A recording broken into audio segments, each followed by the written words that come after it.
Ով Մարտին, ծանր աշխատանքային օր էր, այ նորմալ բաներից խոսենք։ Արի։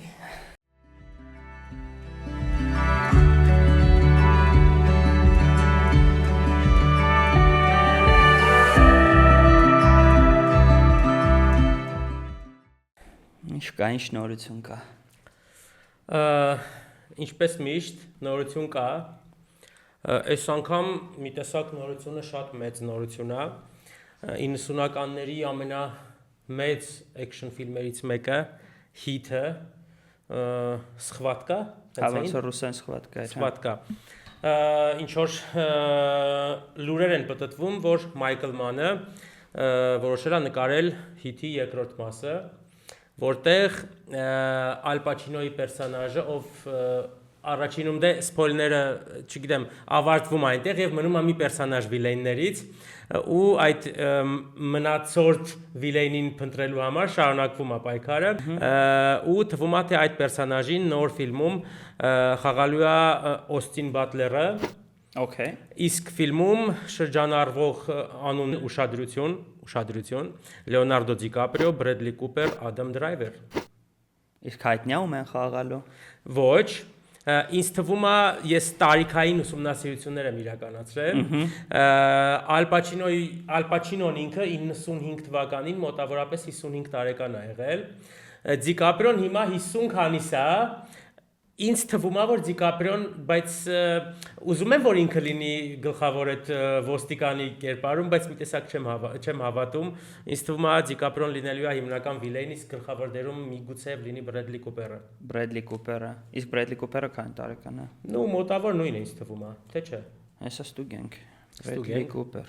Հա 50, Բրեդլին էլ է։ Okay, հա, դե այնտեղ արդեն կապ չունի։ Այստեղ ես ուղակի, քանի որ Ալ Պաչինոյի պերսոնաժը կա, դրա համար եմ բանանում էլի, միգուցե այդ դերի համար Դիկապրիոն լիներ տարիքային առումով, բայց չգիտեմ, այստեղ հետաքրքիր նորությունն է, որ Օստին Բատլերը, ով խաղալու է Վել Կիլմերի պերսոնաժին, գնացել է պարապելու նույն են մարդկանց մոտ, ովքեր պարապել են Կիանու Ռիվսին Ջոն Ուիկի համար։ Հա, բան մարտարվեստը, որ կրակի եւ այլն լրիվներ, ու ինքը նաեւ սովորել այն լրիվ են նույն շարժումներն անել, ինչ Վել Կիլմերն էր անում առաջին ֆիլմում։ Ինձ թվում է շատ հետաքրքիր կլինի ու շատ մեծ ֆիլմ է սպասվում, ինձ թվում է։ Հա, դե Օստին Բատլերը գիտենք որ լավ է կարում դերի մեջ մտնի, Էլվիսի դերից հետո ակցենտից ինչքան ժամանակ չէր կարողանում ազատվել։ Կա տես բան, մի ուրիշ բան ասեմ, բայց միակ վերջնական հաստատված դերը դա դերևս Ադամ Դրայվերն է, մնացածը լուրեր են, բայց շատ տեղերով են ասում, բայց Ադամ Դրայվեր։ Դա Ադամ Դրայվերին ինչպես ասում է, շատ ենք սիրում։ Այո։ Okay։ Ես ուզում եմ մի քանի պրեմիերայից խոսանք, սպասվող, ակնկալվող։ Ոնց անենք հիմա խոսանք, թե դու էլի նորություն ունես դրանով կիսված, վերջին պրեմիերաները քննարկենք։ Ես կարող եմ 3 sense բլից նորություններ ասել, որոնք տեսնեմ ինչ արձագանք կստանան քո կողմից։ Գժվեմ։ Շատ հետաքրքիր sense կարելի ասել դա էլի նույնիսկ զավեշտալի կարելի է համարել իրանց։ Ռիդլի Սկոթն ասել է, որ ինքը ընդհանրապես նոր ֆիլմ չի նայում հիմա, որտեվ լավը չեն, ու ինքը վերանայում է միայն իր հին ֆիլմերը։ Հին ֆիլմերը։ Իրա հին ֆիլմերը։ Մի հատ արագ կոմենտ, օրինակ Last Duel-ը, այսինքն եւս լավը չի, ինքն էր չէ՞։ Կամ Gladiator 2-ը։ Կարող է ինքը Gladiator 2-ը արդեն հին ֆիլմ է համարում։ Շատ հետաքրքիր է, օրինակ եւս մի շատ զավեշտալի նորություն, բայց այտենց մեծ արձագանքի է արժանացել, Amazon-ը, ով արդեն առել է Ջեյմս Բոնդի իրավունքները, հաջորդ Ջեյմս Բոնդը նկարել են Amazon-ում, արդեն գիտենք Դենի Վիլնյովով ու նոր անհայտ դերասանով, սկսել է հին Ջեյմս Բոնդի պոստերներից վերացնել ատրճանակները, պիստոլետները, տիպը որ շատ triggering չլինեն։ Triggering։ Ֆիլմը հերիք չի, պոստերները տենց triggering չլինեն։ Հետաքրքիր, զավեշտալի է, շատ ծաղալի։ Պարկասպես ֆիլմում հանեն այդ կտրեն էլի, ասես Բոնդը վազում է, պրոստը սենց անում։ Սիգարետները փակեն։ Չգիտեմ, ինձ հետաքրքիր է։ Bond. James Bond. Մյուս շատ գլոբալ նորությունը, որ ամբողջ Հոլիվուդն է հիմա դրա մասին խոսում, ինչպես գիտենք, Թոմ Կրուզն ու Աննա դե Արմասն էին հանդիպում իրար հետ, դու մի ասա որոշել են նույնիսկ ամուսնանան, ու գիտես որտեղ են ուզում իրենց հարսանիքն անեն։ Ունեմ ենթադրություններ, բայց հաճիկով կլսեմ։ Թոմ Կրուզն ու Աննա դե Արմասը որոշել են իրենց հարսանիքն անեն տիեզերքում։ Lady Gaga-ն ոնց որ տիեզերքում համերգել էր, չէ՞։ Ինչ որ մի բան ռուսներն էին նկարել տիեզերքում ֆիլմ Յուլիա Պերեսին, բայց հարսանիք տիեզերքում Աննա դե Արմաս եւ Տոմ Կրուզ։ Այո, հարսանիք տիեզերքում, հա։ Հետաքրքիր է կարողանան իրականացնել, թե ոչ ինչ լավ էր մի կես տարի առաջ մտածում էինք Աննա դե Արմասը դեռ ազատ է, բայց շատ արագ ազատ չեղավ։ Տոմ Կրուզը արի ու տես ու տիեզերքում դե հա մենք չենք կարա տիեզերքում հարսանիք անենք։ Ինչ իմանաս։ Ճիշտ է։ Դե կարող է մենք 60 տարեկան դառնանք, Տոմ Կրուզը մի այդքան է, չէ՞ երևի։ Այդքան է մոտավոր, հա։ Կարող է 60, հուսանք, արի բարեմաղ, բան, չգիտեմ, մաղթենք մեզ որ 60 կոֆեի բաժակի նայենք։ Գոնե հնարավորություն ունենանք տիեզերքում, բայց հնարավորություն ունենանք։ ունենանք։ Okay, հեսա համաձայն։ Ասում են 30 տարի հետո կնայենք այս բանը, այս վիդեոն տեսնենք ինչ է։ Դենում ես կարևոր է ժամանակ դու ունտեղ կորցրած չլինենք եւ ասես նայենք ես ինչեր էինք խոսում։ Ինչ հույսեր ունենք։ Լավ, դե ուրեմն ես պատմեմ մի քանի պրեմիերայից, իրանցից ինչ որ մեկը կընտրեմ ռանդոմ կքննարկենք, ինչ կարծիք ես։ Ուրեմն սպասող նշանա իմ կողմից նշмарված, հա, պրեմիերաներն են Black Phone 2-ը, որը կլինի հոկտեմբերի 17-ին։ Ինձ թվում էր դա լինելու է prequel պատմություն, որովհետև ով նայել է Black Phone 1-ը, ոնց որ գիտի մոտապես ոնց է այն ավարտվում։ Ինձ թվում էր լինելու է prequel, թե ոնց է այդ մարդը, չգիտեմ, այդ Black Phone-ին հասել եւ այլ այդ մանյակը։ Բայց չէ, բարձվում է լինելու է ֆիլմի շարունակությունը։ Իր դերին է վերադառնում Ethan Hawke-ը, այդ մանյակի, հա, Grabber-ը կարծեմ անգլերենի անունը, այսինքն այդ գողացող, հա, կամ չգիտեմ, grab, հա, գիտենք։ Թարգմանությունը կգրենք Grabber-ի, միշտ գրում ենք, հա։ Ու այդ Mason Thames-ը այդ երեխայի դասան վերադառնում է ու այստեղ արդեն իր քրոջ ինչ որ պատմություն է լինելու հարազատ, որտեղ երազներում ես ոնց հասկացա հայտնվում է այդ Ethan Hawke-ի կերպարը, չեմ նայել ոչ տրեյլեր, ոչ մի բան դեռ, բայց ինձ թվում է կարելի է գնալ նայել, հիշում ես առաջի մասը կարծեմ միասին էին գնացել կինոթատրոն նայել, ինչպես շատ հաճախ լինում է։ Շատ հաճախ է լինում, հա։ Բայց զգում ես խորհուրդները ինչ շատ են։ Հա, այս տարի խորհուրդները Sinners, Weapons, Black Phone 2 տեսնենք ինչ կլինի։ Contender կինոներ են, Sinners-ն ու Weapons-ը թվում է թե այնտեղ են։ Ես տարվա սկզբում նայել եմ Bring Her Back-ը, որը շատ լավ խորհուրդ է, 28 Years Later-ն է շատ լավ խորհուրդ։ Together-ը ինչ պետք է նայեմ իդեպ, բայց տես ինչքան կան էլի սենց ասած, հետաքրքիր է, ես որ խորհուրդ չէի նայում, վերջի քանի տարի նայել եմ, որտեղ իրանք լավն են։ Լսի, ինձ թվում է իրական օրինակ նույն կրիկը, որ 90-ականին կամ երբեր դուրս եկել նայենք, կարող է այն ժամանակել։ Հիմա փոքր ժամանակ որ նայել է դուրս եկել է, բայց այս վերջերս որ նայում ես այդ հին խորհուրդները, սենց շատ խնդալու են, էլի, թվում ինչ որ չափից ավել բան, ոնց է կատակերգական, հա, կոմիկ սիտուացիաներում են հայտնվում։ Զգուց է։ Հիմա ամեն շատ սինեմատիկ են նկարում ու լավ են այս խորհուրդը, այս խորհուրդ նկարելու համար պետք է։ Դե Sinners-ը գիտենք, բոլորս շատ սիրեցինք, նու, բոլորս։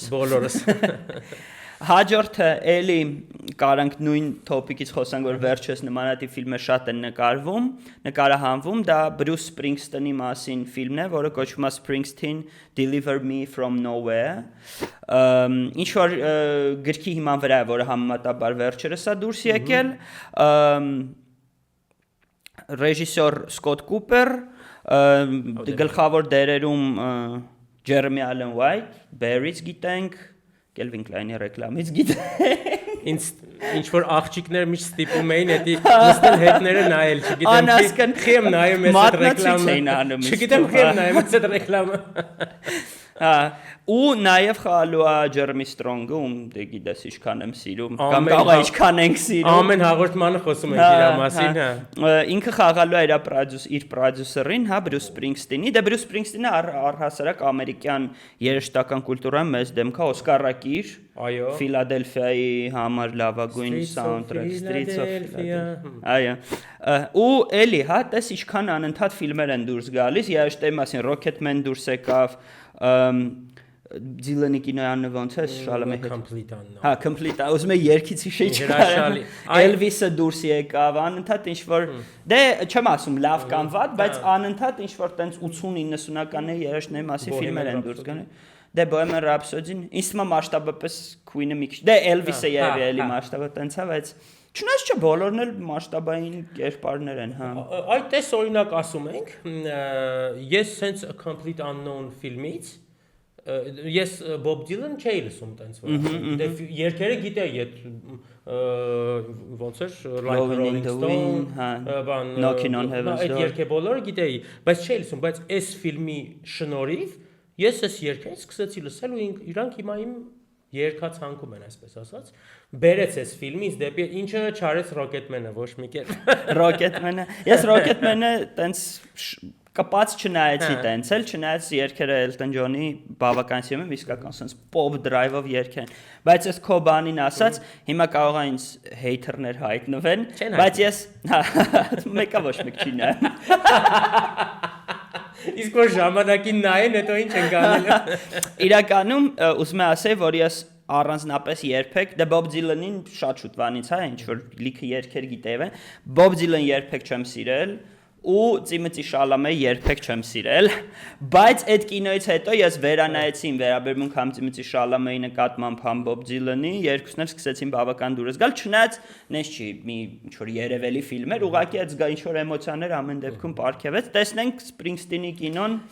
ինչ մեզ կպատմի։ Կարծում եմ դու այս տարի շատ կտխրես, որովհետև թվում է թե լավագույն դերասանի գլխավոր հավակնորդը հենց Տիմոթի Շալամեն այս տարի իր Մարտի Սուպրիմով։ Բայց ինչու եմ դա ասում,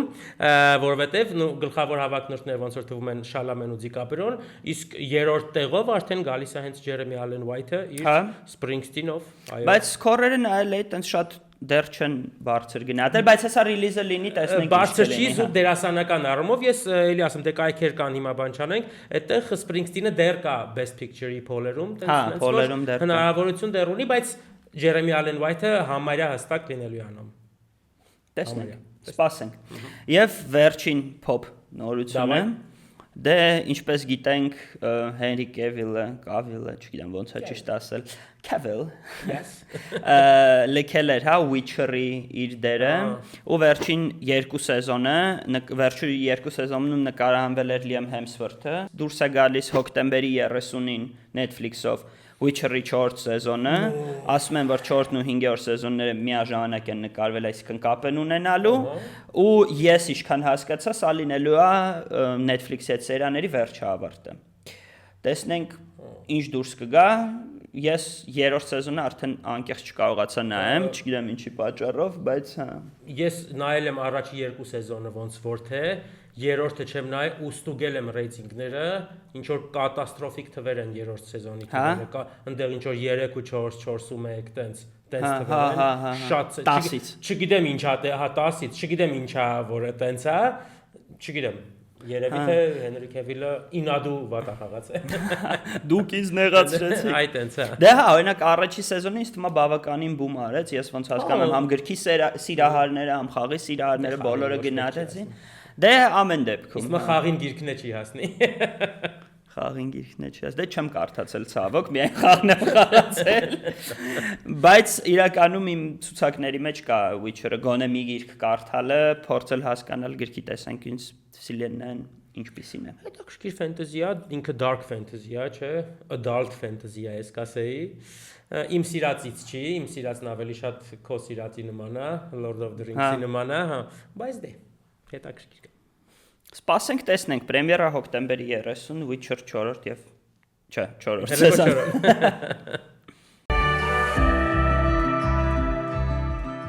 Լավ, դե անցնենք ուրեմն մեր հիմնական քննարկելիքներին, այսօր մի փոքր նորություն ունենք, քննարկելու ենք երկու ֆիլմ, Splitsville եւ The Lost Bus, որից ես ուզում սկսենք, երևի Splitsville-ից սկսենք։ Splitsville-ից խոսենք, որտեղ իսկ Splitsville-ից ավելի քիչ կխոսենք, քան տեսնենք, մենք որ խոսում ենք։ Հա, խոսում ենք, բայց դե սրանից քիչ նրանից չէ։ Դե արի սկսենք Splitsville-ից։ Դավայ։ Ռուսեն թարգմանություն նիսկրոմն է, այսինքն անամոթներ, հա, երևի։ Ես սպլիցվիլ բառը вообще չգիտեմ, ինչ է նշանակում։ Ինձ թվում է սպլիտի հետ հա ինչ որ կախված վիլն էլ երևի որպես քաղաք չեմ ուսումնասիրել, չեմ։ Հա, բաժանվողների քաղաք տիպը, Սպլիցվիլ։ Իմ ուղեղը ամենպես այդպես ընկալեց այդ ասոցիացիան։ Նիսկրոմն է վատ թարգմանություն չի։ Հանդուրժելի թարգմանություն է, ըստ սյուժեի վատ չի։ Ամեն դեպքում ֆիլմը պատմում է Էշլի եւ Քերի կերպարների մասին եւ եւս երկու կերպարների մասին, ովքեր այդ երկու գլխավոր կերպարները ականատես են լինում ավտովթարի, որից հետո այդ էմոցիաները, ուրեմն այդ աղջկա կերպարը փորձում է փրկել, չի կարողանում եւ այլն, ինչից հետո իրանք վերադառնում են մեքենա ու աղջիկը ասում է որ դավաճ անել է ուզում է բաժանվի եւ այլն, այդ տղան դուրս է գալիս մեքենայից փախնում է ու կինո սկսվում է, այսինքն ինձ թվում է մոտավորապես այդ առաջի 5 րոպեից պարզ է դառնում ցանկացած դիտողի ինչ կինո է մեզ սպասվում։ Այդպես ու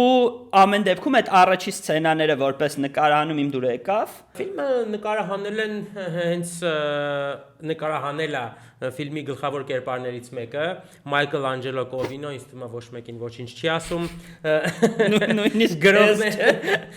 գրողները էլի Մայքլ Անջելո Կովինո եւ այդ հենց այդ նույն Քերի դերասանը մենք մոռացանք ասել որ Էշլին աղջիկա Քերին տղամարդ, որտեղ անունները հենց անուններ են որ կարող է չհասկանանք, Էշլին էլ տղա կարող լինել, Քերին է աղջիկ կարող լինել։ Հա, հանգիստ։ Իրանք են հենց սցենար գրել երկու ընկերով ու մեկը նկարել է, այս sense ընդհանուր պրոյեկտ է ստացվել, այստեղ կոմպոզիտոր, ինչ որ սինեմատոգրաֆեր եւ այլն, տենց ինչ որ երևելի դեմքեր չկան, ճիշտական գեղեցիկ կադրեր, որոնց մասին ես կխոսամ, թեյքեր կան լոնգ սիրուն հետաքրքիր կոմպոզիցիայով, բայց հայտնի ինչ որ դեմքեր չկան, որ ասեմ էսա հենա ինչա։ Ֆիլմում խաղում է Դակոտա Ջոնսոնը։ Ադրիա Արջոնան ինքը տենց հա շատերի կարծիքով միգուցե ինքը շատ ավելի գրավիչ եւ այլն ավելի sense ոնց են ասում զաժիգայուշայա բայց իմ համար Դակոտա Ջոնսոնը sense հա ու դե Կայլ Մարվինն ու Մայքլ Անջելո Կովինոն 4 գլխավոր պերսոնաժներն են տևողությունը 1 ժամ 44 րոպե տանելի է այս սյուժեի համար հիմա կարող եմ ասել թե ինչ ես զգացել հա արի այս ֆիլմի մասին, երբ որ ես այս ֆիլմը ծերից ծեր նայեցի, իրականում որոշ կադրերում, որոշ տեսարաններում ես հաճույք եմ ստացել, որովհետև շատ հետաքրքիր անցումներ կար կադրային, այն մի տեսարանը, որտեղ ինչ որ սփոյլերային բաներին ասնենք, ուժը որովհետև երբ որ արդեն խոսում ենք, վերջնական սփոյլեր չանենք, բայց ինչ որ բան եկեք սա պայմանավորվենք, այսօրվա երկու ֆիլմերն էլ սպոյլերներով են լինելու, բայց կփորձենք անկյունները հարթացնելով ամեն դեպքում։ Փորձենք ավարտները չասենք։ Հա, ավարտները չասենք։ Հա, դեստեղ արդեն բաժանվեցին, չէ՞, զույգը եւ այլն եւ այստեղ հենց հաստատվում, որ այս Ադրիա Արջոնայի պերսոնաժը Էշլին ինքը սկսում է սիրականներ ունենալ, բայց իր ամուսինը շարունակում է մնալ տանը։ Այստեղ շատ հետաքրքիր մի հատ sense կադր կա, որտեղ ժամանակային անցումներ ցույց է տալիս, թե ոնց է այս ամուսինը շարունակում է տանը ապրել, իսկ Ադրիա Արջոնան իր մի սիրեկանի հետ է գնում գալիս եւ այլ այն մյուսն էլ է մնում տանը, չգիտեմ մի փոքր բացեմ բանը այդ մասով, այսինքն այնտեղ սյուժեով ինչ որ բան է տեղի ունենում, ամուսինը վերադառնում է տուն ու սկսում է շփվել բոլոր այդ սիրեկանների հետ ու այդ ամբողջը արդեն կյանքի դասեր տալ որոշներին, մեկն ասում է I want to be adults like you շատ խնդալու է այն ամենաառաջինը չէ մի խոսքով այդ այնց երբ որ ինքը իր տարբեր սիրեկանների հետ գնում գալիս է այդ մի թեյքով է նկարած առանց բան ու այդ ընթացքում բոլոր շորերը փոխվել են, եղանակն է փոխվում, ժամանակն է փոխվում, ասած սաղ մի կադրով նկարած շատ հետաքրքիր է իրականում, լավ սինեմատոգրաֆիկ լավ արժեք է իրանից ներկայացնում։ Այդ հատվածը։ Բայց ֆիլմը գիտես ինչ ֆիլմ է, ինքը հերթական ֆիլմն է այն մարդկանց մասին, ովքեր շրջապատում ցանկանում են երևալ այլ մարդիկ, բայց իրականում լրիվ այլ մարդիկ են, բայց բոլոր նույնիսկ իրանց ամենամոտիկ, ամենասենց մարդկանց, որ տիպ իրան հարցնես դու ես մարդուն գիտես, ինքը կասի ես իրան 100%-ով գիտեմ, իր ամեն հատկանիշը գիտեմ, բայց դու մի ասա չգիտեն իրականում։ Ու հենց այդ մարդիկ, որ տենց իրանց լրիվ ուրիշ են ցույց տալիս նույնիսկ իրանց ամենամոտիկներին, ամենամոտիկ ընկերներին եւ այլն, հենց իրանց մասին ֆիլմ է։ Ու այս հատվածը հենց Դակոտա Ջոնսոնի ու նրա ամուսնու կերպարների մասին է, որ իրանք այն չէին, ինչ իրանց ներկայացնում են իրանց ամբողջ շրջապատին։ Ընդ որում նույնիսկ երևի երկու անգամ նախ սկզբից այդ մոտիկ ընկերը իրանց այդ գաղտնիքը չգիտեր, հետո հակառակն էլ է մի հատ բարձր, որ այդ գաղտնիքը լրիվ անտեղին էր։ Հա, որովհետև երկուսն էլ բան։ Հա, ուզում եմ քանի շատ չենք խորացել սինեմատոգրաֆի պահով, ես գլուխ չեմ հանում, բայց կարամ իմ այն ինչ, չէ։ Իրական հենց տեսնում եմ one shot այդքան եմ հանում սինեմատոգրաֆիից գլուխ։ Հիմա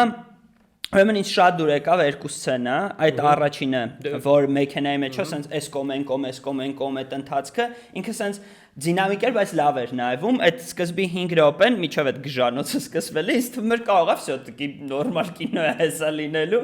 էլ մի քիչ ինձ խաբեց սկիզբը իհարկե, բայց շատ սիրուներ նկար, մեկ էլ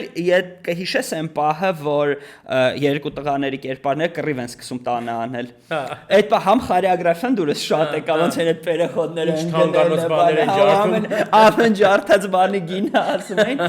էպիկ էր այդ պահը շատ սենց դուրս եկավ, հա, միջև հետագա զարգացումներ ամեն դեպքում, ու սա դեռ պահն է, այդ տղան տուն չի վերադարձել, որ այդ քո ասաթեքն է, այսինքն, օրինակ նկարահանման տեսանկյունից, իրանք ինչ-որ բավականին հետաքրքիր լուծումներ կային, որոնք որ սենց օգնում էին քեզ նայել, էլի ֆիլմը ամեն դեպքում։ Հիմա, քանի որ դու ինձ ասել ես, որ չես հավանել ֆիլմից, հիմա դու պետք է մի հատ ասես, թե խի չես հավանել գյոզալ ֆիլմը։ Գյոզալ ֆիլմ։ Դե լավ գյոզալ ֆիլմ չի, բայց իրականում մոտապես այսպես կարամ ասեմ, իմ կարծիքով նախ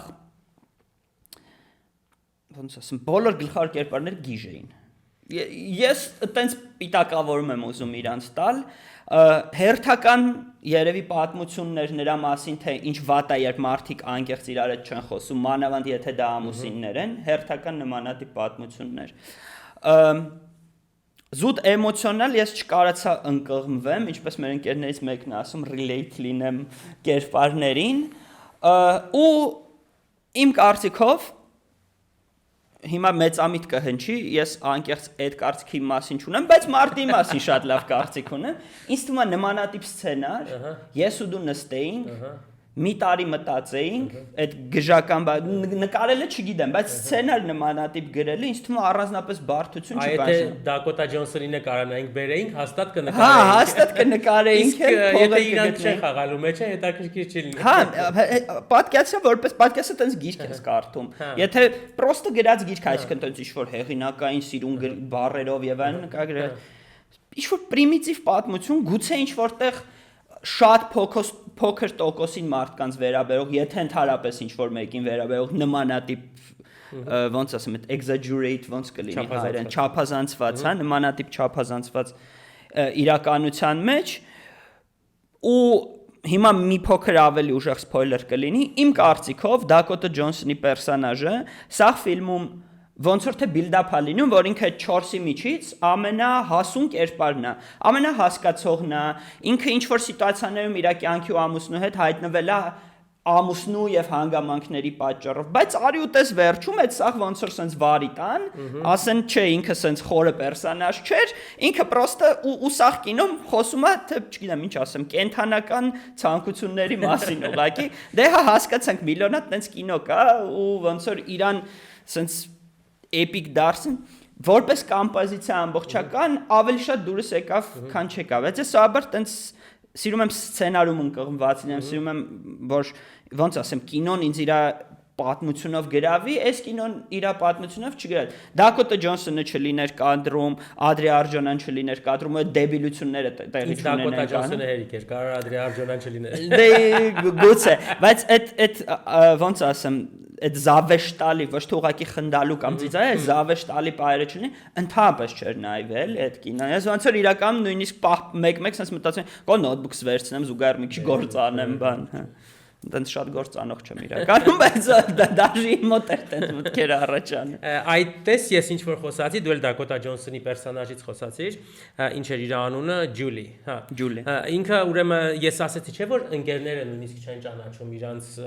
ընկերներին եւ այլն, բայց այստեղ ինչ պարզվեց։ Պարզվեց, որ Դակոտա Ջոնսոնն էլ իր ամուսնուն չէր ճանաչում։ Ինքը ինչ էր մտածում, չէ՞, որ երեկոյան նստած են, դեստեղ արդեն սփոյլերը չեմ անի, տիպը ես գիտեմ ինքը հիմա որտեղ է եւ այլն։ Ինչով է զբաղված։ Պարզվեց ոչ մի տեղ էլ չի այդ մարդը։ Իտոգում sense ֆիլմի արդյունքում պարզվեց ոչ մի տեղ էլ չի։ Այսինքն այդ չգիտեմ, այդ ինչ որ տարիքային բան է, թե չգիտեմ ինչ է որ մարդիկ նույնիսկ տնեցիկի աչքերում ուզում են ուրիշ երևալ, ավելի cool երևալ։ Ես sense եմ, ես այս handle կանեմ, այս sense կանեմ, մի խոսքով, բայց արի ուտես որ այդ մարդն էլ այդ մարդը չի ինչ տնեցիկ իրան գիտեն, ոչ մի այլ ընկերները։ Դե ամեն դեպքում այդ Պոլը, հա, այդ գլխավոր դերասանից Դակոտա Ջոնսոնի կերպարի ամուսինն է։ Վերջում հետաքրքիր միտք հայտնեց ամեն դեպքում եւ ես եւս մի հատ հետաքրքիր միտք եմ նկատել, այդ էլ ընթացքում կասեմ, որ ասեց ես ինձ գտնում եի քեզ անարժան, ուզում եի որ եւ այլն, ինչ որ միտք կար այդտեղ եւի հերթական պրիմիտիվ միտքներ всё-таки ամեն դեպքում խորիմաստ միտք չէր ոչ մի կերպ, բայց դա ինչ որ պերսոնաժի արդարացում երևի արեց, բայց ինձ թվում է սովորական մարդկային վախերի մասին է, էլի ամեն դեպքում ինքը ծիծաղալու ֆիլմ է եւ այլն, բայց ամեն դեպքում ինքը ցույց տալիս մարդկային վախեր, այսինքն նույնիսկ ամենամոտիկ մարդկանց մոտ ինչեր են խոսում, որտեղ վախենում ենք դրանց, չգիտեմ ինչ ըմբռնումից եւ այլն։ Այդ առումով մի հատ ծիծաղալու բան կար այս ֆիլմում, չգիտեմ ֆիքսել ես թե չէ, ֆիքսած կլինես, այնտեղ հիշում ես մեկ ակվարիում կար։ Այդ ակվարիումի բոլոր ձկների անունները Հռոմի պապերի անունով չէ ֆիքսել։ Այնտեղ Իոան Պավել II կար, ոնց որ ու ասում է, հեսա մի հատ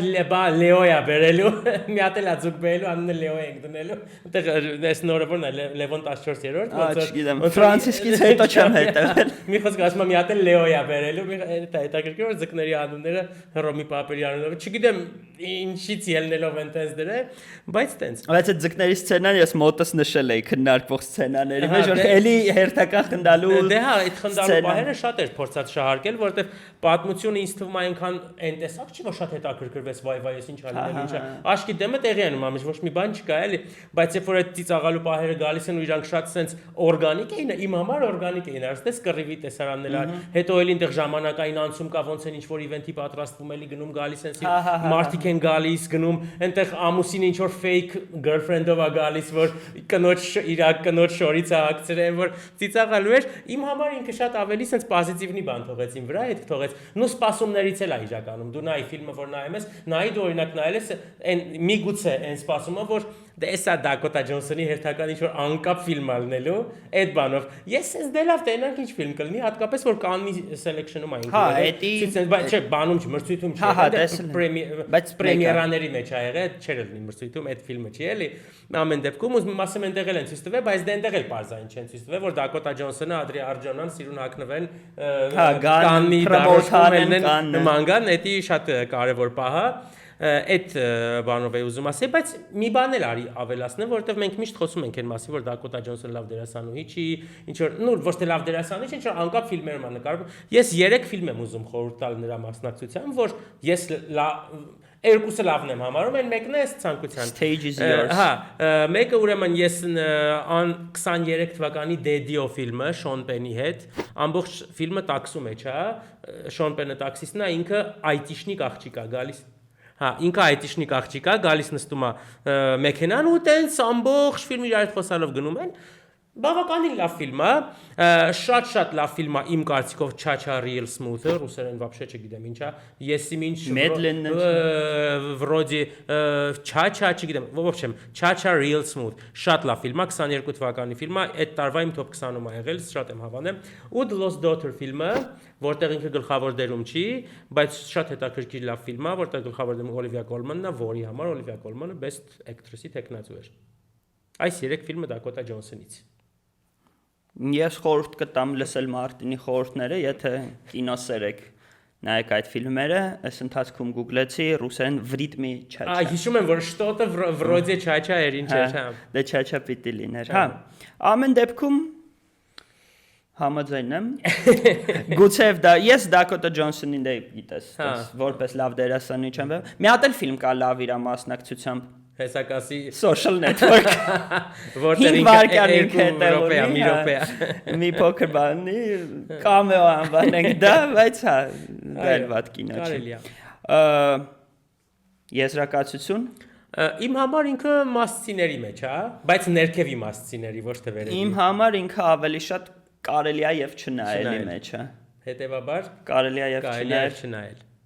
Կարելի է եւ չնայել։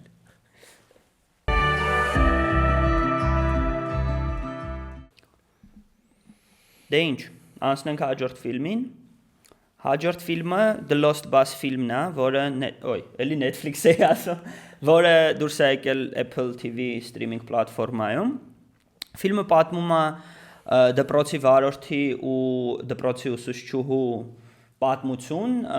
ովքեր որ դպրոցական ավտոբուսում, այդ Ամերիկայում հայտնի դպրոցական ավտոբուսում, փորձում են փրկել 22 երեխայի Կալիֆոռնիայում տարածվող հրդեհներից ու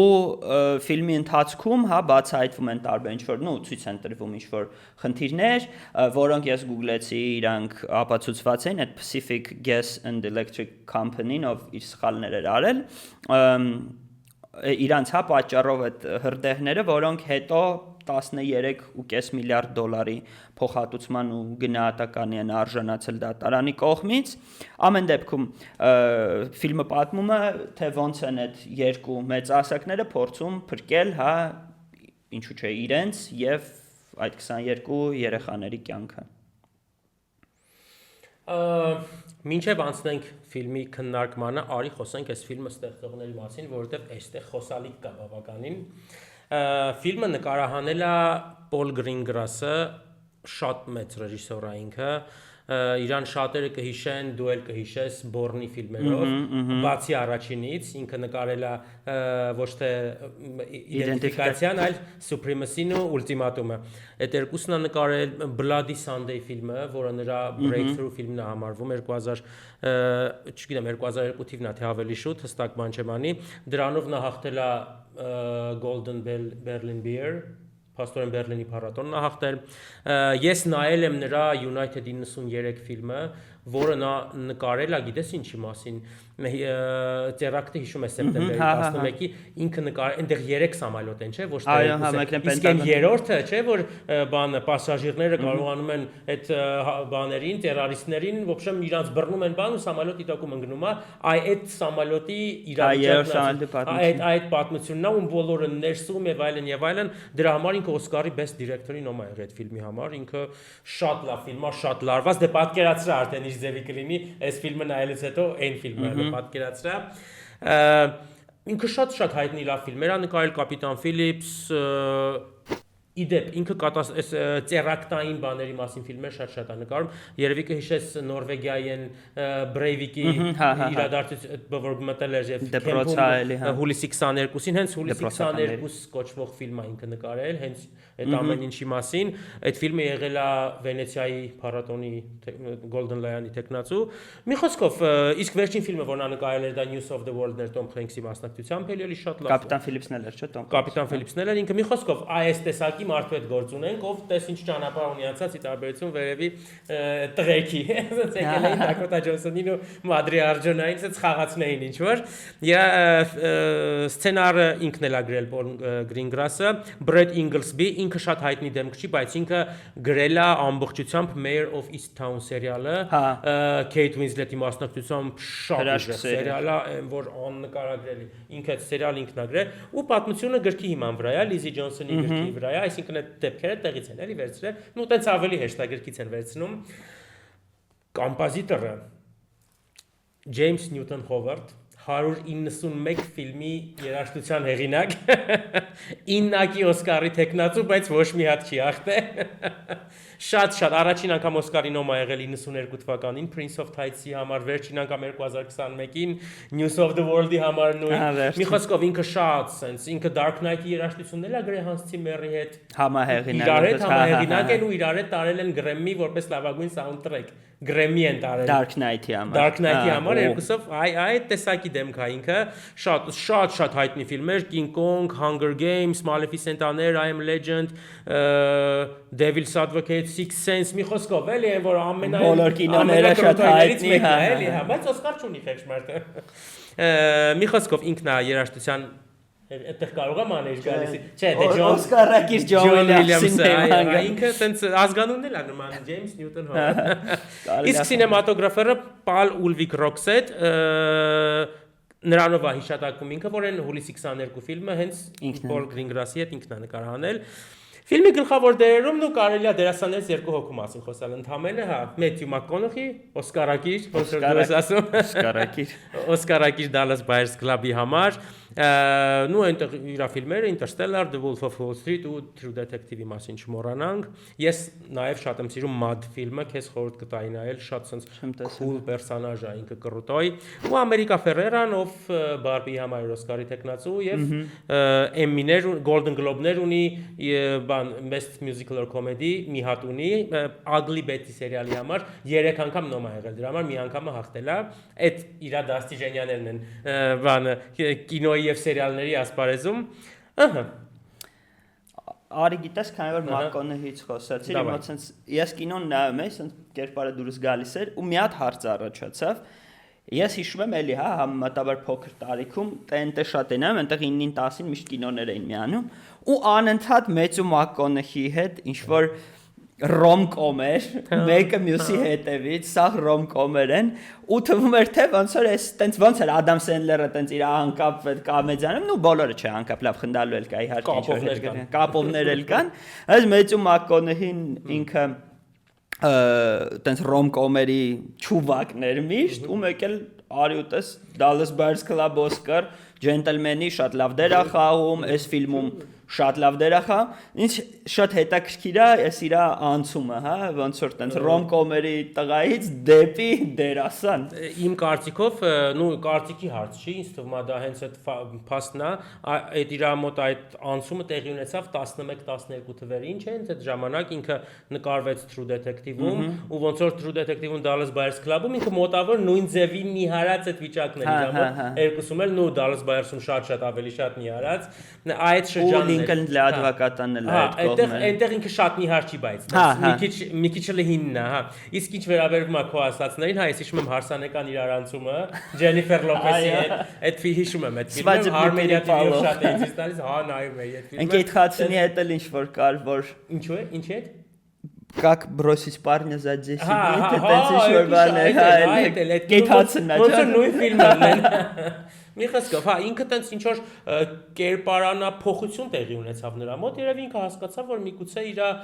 ոնց են ասում ռեմեսլոն այդ չի, էլի, ինքը պետքա լուրջ բանը, հատկապես որ այդ լուրջ դեմքը կա իր դեմքին, իր ինքը կա ունի էլի այդ հնարավորությունները ու պետքա իրականացնի, sense իմ կարծիքով այս ֆիլմը գիտես մի հատ sense բան կասեմ, կան մարդիկ, որ sense նու ամերիկացիքի բանով ասած լուզերներ են, չէ, նյութաշնիկներ են։ Ինձ թվում է այս ֆիլմը այն մարդկանց մասին է, նու չհաշված են իրադարձությունները ինչ տեղի ունենում, ովքեր լինելով լուզեր եւ այդ որ կյանքում ոչ մի հաջողության չեն հասնում եւ այլն, ինչ որ մի հատ պահ է գալի, որտեղ իրancs դրսևորելու հնարավորություն են ստանում։ Այստեղ ինձ թվում է հենց այն պահանա, որ այս մարդը, ով դժգոհ էր ամեն ինչից, ով տղեն իրան չէր սիրում, մայրը լուրջ խնդիրներ ուներ դեկին ընդհանրապես եւ այլն, ու ինչ որ ճիշտ է շատ սարսափելի, շատ վատ բան է տեղի ունենում, բայց դուրս է գալիս ստացվում է մի իրավիճակ, որտեղ այս պերսոնաժը պետք է իրան դրսևորի մարդկային տեսանկյունից, ու ինքը հասկանում է, որ իսկականից ինքը հիմա պետքա գործի, ոնց որ չի գործե երբեք, հիմա պետքա գործի։ Ինձ իմ համար հետաքրքիր է։ Ինքը ֆիլմում էլ ինչ որ պահի ասում է այդ միացած ոնց որ ամենածանր պահ կա ֆիլմում, որտեղ sense արդեն ամեն ինչ անելանելի է թվում, այդտեղ որ խոսում է դասատուի հետ, հա, այդ ուսուցչուհու, ասում է ես կարծում եմ սա իմ երկրորդ շանսը կարա լինի, եւ այո, իրոք հենց քո ասած բանն է, էլի, ինքը դա հայտնում է, բայց ինչը հետաքրքիր է, դա իրական կերպարներ են, ամեն դեպքում ֆիլմի վերջում գրում են, որ ինքը spoiler alert, բայց զգուշացել են, որ այսօր spoiler կիսասը, բայց գրել են, որ ինքը փաստորեն դառնում է դասատու, միջև հիմա դպրոցում որպես աշխատում է։ Ու ասեն թվում է second chance-ը ստացավ։ Թվում է թե ինչ որ գրագետ մեկնել չէր, բայց պատկերացա Ամերիկայում դասատու է դառնում։ Դա այտենց ուրիշ երկիր չի էլի, ինչ որ չգիտեմ, մի հատ շատ հետաքրքիր ծիծաղալու պահ եղավ իրականում, դե ֆիլմը նայել եմ մեր ընկերներից մեկի հետ, Այնտեղ երբ որ իրանք ավտոբուսի մեջ են այդ բոլորով ոնց որ թաղված են այդ գրագի մեջ կա ինքը մի տեսակը նենց է լացում ու ձեռը նենց է բարձրացնում դնում այստեղը իմ մոտ ոնց որ սենց երկուսով ծիծաղել սկսեցի ոնց որ ինտերստելարի կադրը գար աչքներից հենց այդ նույն ձև այս ձեռքը բերում աստեղ սկսում է լացել սցենա որ երախու բոտով բանի հետ որ խոսում է ինչ է չէ մեր ամենասիրած դերը Չեսիկա Չեստեյնի հետ որ ինքը խոսում է այն որ խոսում է ու հետո գալիս է Կեյսի Աֆլեկը ինքը տեսնում են Տիմոթի Շալամեն այն ամենահայտնի են լացելու տեսարանը գիտես այդ ավտոբուսի մեջ ինքը նույն ձևա լացում է նույն կադրն է չէ ինչ որ կրակների մեջ այդ շատ հետաքրքիր բաներ մեր նայելուց մի հետաքրքիր փաստ ասեմ այս ֆիլմում կա Մակկոնախի ներկային Մակկոնախի ընտանիքի 3 generation ֆիլմի նրա մայրը հենց Մակկոնախի մայրն է տղեն հենց Մակկոնախի տղեն է ինչ հետաքրքիր է չէ տնով նկարվել տնով ընտանիքով նկարվել են դե հիմա չհիշատակենք, բայց նույնիսկ ամերիկյան սպորտում է պոպուլար դարձել, հատկապես կոսիրած սպորտսմեններից մեկի շուրջ կա։ Չասենք ով է։ Ինչ զգացողություններ ես դու օրինակ ունեցել, ես արդեն հասկացանք ֆակտերը եւ այլն, օրինակ ես ինչ տվեց այս ֆիլմը։ Ես սենց ասեմ, գնալով ավելի ու ավելի շատ, սենց մի փոքր դե դու գիտես, մի փոքր էմոցիոնալ պահ է ֆիլմում լինում, ես սենց էմոցիաներ են վերապրում բան եւ այլն։ Ու այս ֆիլմը նայելուց շատ ոնց ասեմ, օրինակ որ Սպլիցվիլից էինք խոսում, ինձ ընդհանրապես ոչ կադրներ պահում, ոչ ինձ մեկ էր ինչա կատարվելու։ Մերն են սա։ Այստեղ թվում է թե դինամիկան ավելի քիչ էր, բառերը ավելի քիչ էին, բայց ես sense հաուզում էի տեսնել, վայ ինչ եղավ, վայ ինչ ա լինելու, այդ անցումները, որ շատ սիրուն էր, իմ դուրը շատ եկավ, որ ոնց որ այդ ավտոբուսի սցեները ցույց տալիս, ոնց որ նորմալ կինո լինի, ստատիկ եւ այլն, ու որ փոխում էին այն մյուս դրսի աշխարհը, հրշեջների հայտ բաժարնիները, որ ինչ որ բան էին անում, ու այնքան ավելի sense դինամիկա, ոնց որ կիսա դոկումենտալ ինչ որ կադրեր լինեին, իմ դուրը այդ պահը sense շատ եկավ, էլի, այսինքն դու իրոք ոնց որ այդ էմոցիոնալ բանից, ասում ես ինչ որ ընդ որ իրան վրա ջղայնանում են, ասում դուք եք մեղավոր ես, հոսանքները խիչ անջատեցիք եւ այլն, ու sense այդ բանը օրինակ ինձ շատ էր պահում, ընդհանրապես գործանել չէի ուզում էսի նայելու ու էմոցիոնալ ես իրոք վերապրեցի էմոցիաներ շատ սփոյլ չանեմ, բայց ես մտածում եի վերջում կարող է սա մի հատ ինչ-որ բան տեղի ունենա, որ ես ընդհանրապես վсё էլ չեմ ուզում podcast նկարենք, մի օր հանգստանամ, չէ, տենց էմոցիոնալ breakdown-ի մոտ չեղավ, բայց ամեն դեպքում ինձ ֆիլմը պահում էր, ինձ ֆիլմը հետաքրքիր էր, միկրոֆոնը այսօր ավիրում եմ ինձ ֆիլմը պահում էր, ինձ ֆիլմը հետաքրքիր էր ու ինքը շատ սիրուն գնաց, շատ սիրուն ավարտվեց, այդ շատ սցենաներ կային, ասենք ընդ էլի ինչ որ one shot-ա նման, երևի CGI էր, վստահ չեմ, բայց այն տրասային, որ sense պրոբկա է, ինչ որ պայծ sense հետևից կամերան եկավ, բան sense ավտոների միջով եկավ ավտոբուսի վրա հավես էր այդ պահը սարքած, վերջում մի քիչ դինամիկա ավելացավ, այդ որ հրշեջները չէ Փրկարարները Չէ, ուզում եմ ասել հրշեջ ասացի Պաժարը, հայրեն ասած պաժարը, որ ուզում են հանգցնեն եւ այլն էմոցիաներ միանշանակ ապրեցի, միանշանակ վերջում վերդիկտը կասենք Լավ, էմոցիաներով մի հատ sense հարց էլի մոտս առաջացավ, ոնց որ Մակկոնախին ռոմ-կոմերից ոնց անցավ բանի, մի հատ էլ sense ուրիշ հարց առաջացավ, ուզում եմ կարծիքդ լսեմ, քննարկեմ քո հետ։ Տես առաջ շատ պոպուլարն էին այս աղետների, հա ֆիլմ կատաստրոֆա կոչված աղետների մասին կինոները։ Հիմա թվում է թե առանձնապես մեծ էկրաններ դուրս չի գալիս ու այն ինչը դուրս է գալիս կամ սթրիմինգում կամ ընդհանրապես չկա։ Օրինակ ինձ շատ հետաքրքիր է քո կարծիքը, թե ինչ ես մտածում, ինչի են ստացվել, որ կատաստրոֆա կինոները այլևս այդքան պոպուլար չեն։ Հետաքրքիր հարցադիմում է իրականում ոնց որ ես ու դու արդեն խոսացել ենք երևի թե հա վերջին տարիներին թվում է թե ինչ որ Ռազլամ Սան Անդրեասից բացի ինչ որ այս տեսակ բան չենք տեսել ճիշտ է հին ժամանակներում ավելի հայտնի էին կատաստրոֆա ֆիլմերը նույն ինքը Տիտանիկը ինքը ճիշտ է այդ մելոդրաման եւ այլն այդ ամեն ինչը կա բայց պասուտի ոնց որ ինքը պասուտի ինքը ֆիլմ կատաստրոֆա է նո հին ժամանակներն ավելի իրանք հայտնի են օրինակ Towering Inferno կինոն եմ հիշում, այս ֆիլմն եմ հիշում, որտեղ քաղաքում նոր կառուցված երկնակերը պաժար անգնում հենց բացման օրը պատկերացնում ես ու այդ շատ հետաքրքիր ֆիլմ է, Best Picture-ի նոմ է եղել, եթե չեմ սխալվում, այդ տեսակ ֆիլմերը շատ էին։ Տես ես ինչ եմ, կստացի այդ ֆիլմում գիտես ով է խաղում O.J. Simpson-ը։ Հա, ճիշտ է։ Գիտե իրականում որպես տրիվիա քվիզ, որպես փաստ գիտե։ Ինձ թվում է հիմա կատաստրոֆա ֆիլմերը այս իրանք քիչ են, որովհետև ինձ թվում է իրանք հիմնականում նկարահանվում են իրական պատմությունների հիման վրա, որ մարդիկ հետաքրքրվեն, այ այս եղավ այն ժամանակ, հիմա դրա մասին ֆիլմ կա,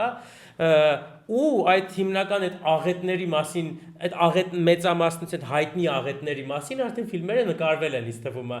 Այդ կարա լինի հիմնական պատճառներից մեկը, որովհետև իրոք քիչ են, հա, միգուցե հիմիկվա նայողին ինքը այդքան էլ հետաքրքիր չի, բայց սթրիմինգով, ոնց որ դու նշեցիր, սթրիմինգով ինքը շատ ավելի հարմար է նստել ու նայել engaging ինչ-որ պատմություն, ահա ինչ եղավ, նավը խորտակվեց կամ շենքը փլվեց կամ երկրաշարժ սկսվեց, հա, բանը կարող ենք հիշել, Պամպեյի, Պասլենիզին Պամպեյի, Կիթ Հարինգտոնի հետ, հա, Կիթ Հարինգտոնի, ինչ-որ action movie էր ավելի շատ, հա, միգուցե եւ իրական դեպքերի մասին, իրական դեպքերի շուրջ նկարվելու փաստն է, որ արդեն բոլորի մասին գրեթե ֆիլմ նկարվել է, էլի, միգուցե։ Գուցե, բայց կոնտրարգումենտ, լավ, այդքան կոնտրարգումենտ չէ, սի ավելի շատ տեսեք ինչեր գիտեմ, բայց չեմ Google-ը վերջերս,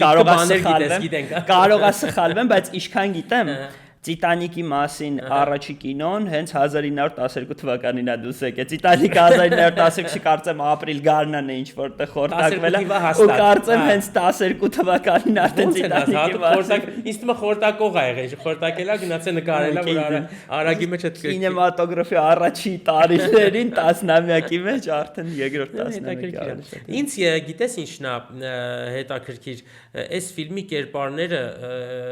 դե ընդհանուր նայ ֆիլմը կա, չէ ինքը կատաստրոֆայի մասին է, բայց առանց ֆիլմի էլ